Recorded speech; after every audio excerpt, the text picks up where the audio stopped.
नमस्कार, आप देख रहे हैं खबरें चौक। तारीखों में आज बात करेंगे एक और खास तारीख की, और वो है 23 जनवरी।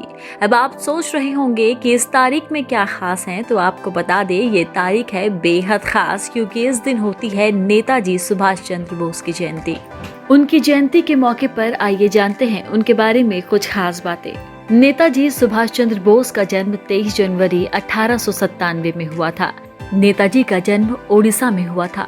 वो बेहद ही होनहार छात्र थे। 1918 में उन्होंने फिलॉसफी में ग्रेजुएशन फर्स्ट क्लास में पूरी की। 1920 में उन्होंने सिविल सर्विस परीक्षा इंग्लैंड में पास की थी। हालांकि कुछ दिनों बाद 23 अप्रैल 1921 में उन्होंने भारतीय स्वतंत्रता संघर्ष को देखते हुए इस्तीफा दे दिया था। 1920 और 1930 में वो इंडियन नेशनल कांग्रेस के युवा और कट्टरपंथी नेताओं में गिने जाते थे। इसके बाद 1938 और 1949 में वो इंडियन नेशनल कांग्रेस के अध्यक्ष भी बने। 1921 से 1941 के दौरान वो पूर्ण स्वराज के लिए कई बार जेल भी गए। उनका मानना था कि अहिंसा के जरिए स्वतंत्रता नहीं पाई जा सकती।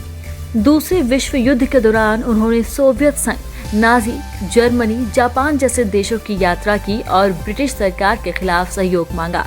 उन्होंने पहले भारतीय सशस्त्र बल की स्थापना की थी, जिसका नाम आजाद हिंद फौज रखा गया। उन्होंने जापान में आजाद हिंद फौज की स्थापना की थी।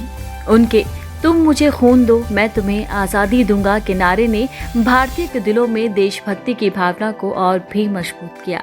6 जुलाई 1944 को आजाद हिंद रेडियो पर अपने भाषण के माध्यम से गांधी जी से बात करते हुए नेताजी ने जापान से सहायता लेने का अपना कारण और आजाद हिंद फौज की स्थापना के उद्देश्य के बारे में बताया।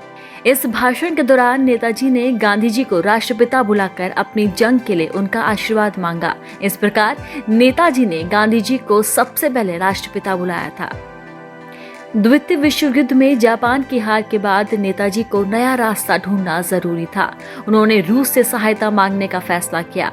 18 अगस्त 1945 को नेताजी हवाई जहाज से मंचूरिया की तरफ जा रहे थे। इस सफर के दौरान वो लापता हो गए। इस दिन के बाद वो कभी किसी को दिखाई नहीं दिए। 23 अगस्त 1945 को जापान की दोमेई खबर संस्था ने दुनिया को खबर दी कि 18 अगस्त के दिन नेताजी का हवाई जहाज ताइवान की भूमि पर दुर्घटनाग्रस्त हो गया था, और इस दुर्घटना में वो बुरी तरह से घायल होकर नेताजी ने अस्पताल में अंतिम सांस ली थी। नेताजी ने देश को आजाद कराने का सपना देखा था। उनका यह सपना पूरा भी हुआ।